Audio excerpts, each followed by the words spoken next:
ಸೂರ್ಯ, ಬುಧ ಮತ್ತೆ ಗುರು, ಈ 3 ಗ್ರಹಗಳು ಅಲ್ಲಿಂದ 9ನೇ ಮನೆಯಲ್ಲಿ ಶನೈಶ್ಚರ ಇದೆ. ಹಾಗಾಗಿ ಮಿಥುನ ರಾಶಿಯವರಿಗೆ ಕೆಲಸ ಮಾಡಿದ್ರಿಂದ ಪೇಮೆಂಟ್ ಬರುವಂಥ ಚಾನ್ಸ್ ಚೆನ್ನಾಗಿದೆ.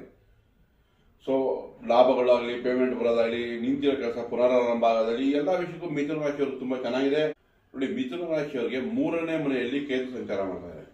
ಸೊ 3 ಪರಾಕ್ರಮ ಭಾವದಲ್ಲಿ ಕೇತು ಸಂಚಾರ ಮಾಡ್ತಿದ್ರೆ ಸ್ವಲ್ಪ ಅಣ್ಣ ತಮ್ಮಂದಿರ ವಿಷಯಗಳಲ್ಲಿ ಭಿನ್ನಾಭಿಪ್ರಾಯ ಅಥವಾ ಮಾತುಕತೆ ಕಡಿಮೆ ಮಾಡಿಬಿಟ್ಟಿರ್ತೀರ, ಅಂದರೆ ಡಿಟ್ಯಾಚ್ ಆಗ್ಬಿಟ್ಟಿರ್ತೀರ ಸೋದರ ಸಂಬಂಧಗಳ ಜೊತೆ. ಹಾಗಾಗಿ ಮಿಥುನ ರಾಶಿಯವರಿಗೆ ಅದಕ್ಕೆ ಪರಿಹಾರ ಮಾಡ್ಕೊಳ್ಳೋದು ಈ ನಾಗರ ಪಂಚಮಿ.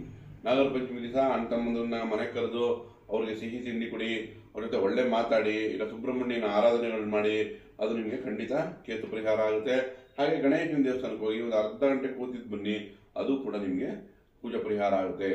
ಅಥವಾ ಫಿಸಿಕಲಿ ಸ್ಪೋರ್ಟ್ಸಲ್ಲಿ ಇನ್ವಾಲ್ವ್ ಆಗಿ, ಅದು ಕೂಡ ನಿಮಗೆ ಪೂಜಾ ಪರಿಹಾರ, ಅದು ಕೂಡ ಪೂಜಾ ಬ್ಯಾಲೆನ್ಸ್ ಮಾಡೋಕ್ಕೆ ನಿಮಗೆ ಅನುಕೂಲ ಮಾಡಿಕೊಡುತ್ತೆ.